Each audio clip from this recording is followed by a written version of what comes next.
Hello ಗೆಳೆಯರೆ, ಎಲ್ರಿಗೂ ನಮಸ್ಕಾರ. ಈ ವಿಡಿಯೋದಲ್ಲಿ 2015ರಲ್ಲಿ ನಡೆದಂತಹ ಕನ್ನಡ UPSC ಐಚ್ಛಿಕ ಪತ್ರಿಕೆಯನ್ನು ನೋಡೋಣ ಬನ್ನಿ. ಮೊದಲ ಪ್ರಶ್ನೆ, ಕನ್ನಡ ಭಾಷೆಯ ಪ್ರಭೇದಗಳು, ಪ್ರಾದೇಶಿಕ ಮತ್ತು ಸಾಮಾಜಿಕ. ನಂತರದ ಪ್ರಶ್ನೆ, ಆದಿಪುರಾಣ ಕಾವ್ಯದ ಧಾರ್ಮಿಕ ಮೌಲ್ಯ, ಭರತ ಮತ್ತು ಬಾಹುಬಲಿಯ ಮುಖಾಮುಖಿಯ ಪ್ರಸಂಗ. ನಂತರದ ಪ್ರಶ್ನೆ, ಅಕ್ಕನ ವಚನಗಳಲ್ಲಿ ದೇಹದ ಪ್ರತಿಮೆಗಳ ವಿಶಿಷ್ಟತೆ. ನಂತರದ ಪ್ರಶ್ನೆ, ನವೋದಯ ಸಾಹಿತ್ಯ ಮತ್ತು ರಾಷ್ಟ್ರೀಯತೆಯ ಪರಿಕಲ್ಪನೆ. ನಂತರದ ಪ್ರಶ್ನೆ, ಹೊಸಗನ್ನಡ ನಾಟಕ ಹಾಗೂ ದುರಂತ ನಾಟಕ. ಹಾಗೆ ಮುಂದುವರೆದು ನೋಡುವುದಾದರೆ, ಕನ್ನಡ ಭಾಷೆಯ ಪ್ರಾಚೀನತೆಯನ್ನು ಸ್ಪಷ್ಟವಾಗಿ ಪರಿಚಯ ಮಾಡಿಕೊಡಿ. ಪೂರ್ವದ ಹಳೆಗನ್ನಡದ ಶಾಸನಗಳ ಭಾಷೆ, ಛಂದಸ್ಸು ಮತ್ತು ಶೈಲಿ ಹೇಗೆ ಹಳೆಗನ್ನಡ ಸಾಹಿತ್ಯದ ಮುಂಜಾವನ್ನು ಸೂಚಿಸುತ್ತವೆ ಎಂಬುದನ್ನು ಚರ್ಚಿಸಿ. ಅದೇ ರೀತಿಯಾಗಿ ಮುಂದುವರೆದು, ಮಧ್ಯಕಾಲೀನ ಕನ್ನಡ ಸಾಹಿತ್ಯದಲ್ಲಿ ವ್ಯಕ್ತಗೊಂಡ ಜನಸಮ್ಮುಖ ಧೋರಣೆಯನ್ನು ರಾಘವಾಂಕನ ಹರಿಶ್ಚಂದ್ರ ಕಾವ್ಯ ಮತ್ತು ಕುಮಾರವ್ಯಾಸ ಭಾರತದ ಕಾವ್ಯಗಳನ್ನು ಆಧರಿಸಿ ಪರಿಚಯ ಮಾಡಿಕೊಡಿ. ನಂತರದ ಪ್ರಶ್ನೆ, ಪ್ರಗತಿಶೀಲ ಚಳುವಳಿಯ ಸಾಧನೆ ಮತ್ತು ಮಿತಿಗಳನ್ನು ಕುರಿತು ವಿಶ್ಲೇಷಿಸಿ.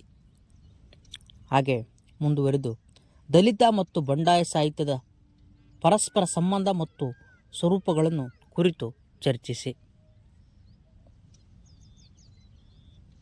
ಹಾಗೆ ಮುಂದುವರೆದು ನೋಡುವುದಾದರೆ, ದ್ರಾವಿಡ ಭಾಷೆ ಪರಿವಾರವನ್ನು ಸ್ಪಷ್ಟವಾಗಿ ಪರಿಚಯ ಮಾಡಿಕೊಡಿ. ಅದರ ಹಿನ್ನೆಲೆಯನ್ನು, ಕನ್ನಡ ವೈಶಿಷ್ಟ್ಯತೆಗಳನ್ನು ಗುರುತಿಸಿ. ಹರಿಶ್ಚಂದ್ರ ಕಾವ್ಯವು ರಾಘವಾಂಕನ ಅಲೌಕಿಕ ಕಾವ್ಯವಾಗಿದೆ, ಪರಿಶೀಲಿಸಿ. ಪುರಂದರದಾಸರು ಹಾಗೂ ಕನಕದಾಸರ ಕೀರ್ತನೆಗಳಲ್ಲಿ ಸ್ತ್ರೀ ಅಭಿವ್ಯಕ್ತಗೊಂಡಿರುವ ರೀತಿಯನ್ನು ಕುರಿತು ಚರ್ಚಿಸಿ. ನಂತರದ ಪ್ರಶ್ನೆ, ಬಸವಣ್ಣನವರ ಜೀವನ ಆಧಾರಿತ ಕನ್ನಡ ನಾಟಕಗಳಲ್ಲಿ ಎಬ್ಬಿಸಿರುವ ವಿವಾದವನ್ನು ಸಂಸ್ಕೃತಿ, ಮಹಾಚೈತ್ರ ಹಾಗೂ ತಲೆದಂಡ ನಾಟಕಗಳಲ್ಲಿ ಪರಿಶೀಲಿಸಿ. ಕನ್ನಡ ನವೋದಯ ಮತ್ತು ದಲಿತ ಕಥೆಗಳ ಪ್ರೇರಣೆ ಮತ್ತು ಧೋರಣೆಗಳನ್ನು ತೌಲನಿಕವಾಗಿ ವಿವೇಚಿಸಿ. ಮುಂದುವರೆದು ನೋಡುವುದಾದರೆ, ಹೊಸಗನ್ನಡ ಸಾಹಿತ್ಯದ ಉಗಮದಲ್ಲಿ ಪಾಶ್ಚಾತ್ಯ ಸಾಹಿತ್ಯದ ಪ್ರೇರಣೆ ಮತ್ತು ಪ್ರಭಾವಗಳನ್ನು ಸಾಹಿತ್ಯ ರೂಪಗಳಿಗೆ ಸಂಬಂಧಿಸಿದಂತೆ ಚರ್ಚಿಸಿ. ನಂತರ ಮುಂದುವರೆದ ಪ್ರಶ್ನೆ, ಕನ್ನಡ ಭಾಷೆಗಳಲ್ಲಿ ಭಾಷಾ ಸ್ವೀಕರಣೆಯ ಪ್ರಕೃತಿಯನ್ನು ಗುರುತಿಸಿ. ಆಗಿರುವ ಅರ್ಥವ್ಯವಸ್ಥೆಯ ಪ್ರಕ್ರಿಯೆಯನ್ನು ಉದಾಹರಣೆಯೊಂದಿಗೆ ಚರ್ಚಿಸಿ. ಮುಂದುವರೆದಂತೆ, ಕನ್ನಡ ವಚನಕಾರ್ತಿಯರ ವಚನಗಳಲ್ಲಿ ವಿಶೇಷವಾಗಿ ಅಕ್ಕಮಹಾದೇವಿಗೆ ಸಂಬಂಧಿಸಿದಂತೆ ಕಂಡುಬರುವ ಸ್ತ್ರೀ ಪುರುಷ ವಿವಕ್ಷೆಯನ್ನು ಗುರುತಿಸಿ.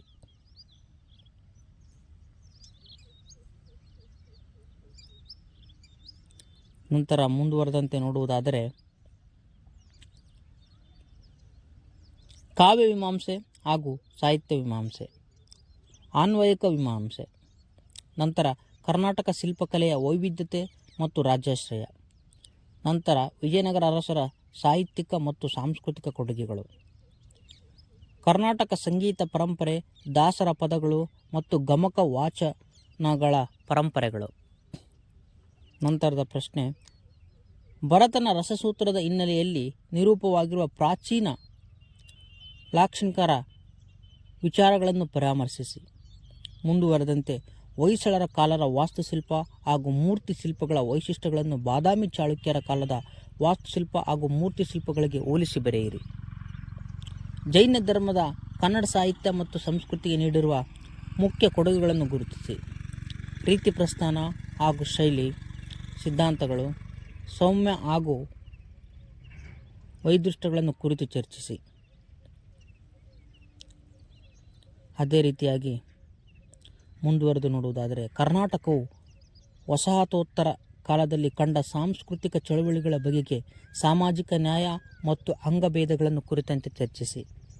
ನಂತರ ಧ್ವನಿ ಸಿದ್ಧಾಂತದ ಪರಿಕಲ್ಪನೆ ಹಾಗೂ ಅದು ಬೆಳೆದು ಬಂದ ಬಗೆಯನ್ನು ವಿವರಿಸಿ. ಭಾರತೀಯ ಕಾವ್ಯ ಮೀಮಾಂಸೆಯಲ್ಲಿ ರೀತಿ ಮತ್ತು ಔಚಿತ್ಯಗಳಿಗೆ ಸಂಬಂಧಿಸಿದಂತೆ ನಡೆದಿರುವ ಚಿಂತನೆಗಳನ್ನು ತೌಲನಿಕವಾಗಿ ವಂಚಯ ಮಾಡಿಕೊಡಿ. ಕನ್ನಡ ಸಾಹಿತ್ಯದ ಮೇಲೆ ಕರ್ನಾಟಕ ಏಕೀಕರಣ ಚಳವಳಿ ಹಾಗೂ ಭಾರತೀಯ ಸ್ವತಂತ್ರ ಚಳವಳಿಗಳ ಪ್ರಭಾವವನ್ನು ತೌಲನಿಕವಾಗಿ ಸಮಾಲೋಚಿಸಿ. ಮುಂದುವರೆದಂತೆ ಮಧ್ಯಕಾಲೀನ ದೇವಾಲಯಗಳು, ಕನ್ನಡ ಸಾಹಿತ್ಯ, ಸಂಗೀತ ಹಾಗೂ ನೃತ್ಯಗಳಿಗೆ ಸಂಗೋಪಾನ ಕೇಂದ್ರಗಳನ್ನು ಚರ್ಚಿಸಿ. ಭಾರತೀಯ ಕಾವ್ಯಮೀಮಾಂಸೆ ಹಾಗೂ ಆಧುನಿಕ ಸಾಹಿತ್ಯ ವಿಮರ್ಶೆಯ ಸಿದ್ಧಾಂತಗಳನ್ನು ನೃತ್ಯಕಲೆ ಹಾಗೂ ರಂಗಭೂಮಿಗಳಿಗೆ ಅನ್ವಯಿಸಲು ಸಾಧ್ಯವೇ ಪರಿಶೀಲಿಸಿ.